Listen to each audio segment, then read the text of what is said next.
আসসালামু আলাইকুম। চাইনিজ ভাষায় মানুষ, ব্যক্তি বা লোক, person or people in Chinese. রেন অর্থ মানুষ, ব্যক্তি বা লোক। রেন in English person or people. Example 1. 那个人是我的朋友。That person is my friend.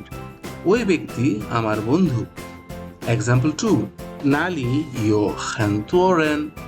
There are many people there. সেখানে অনেক মানুষ আছে।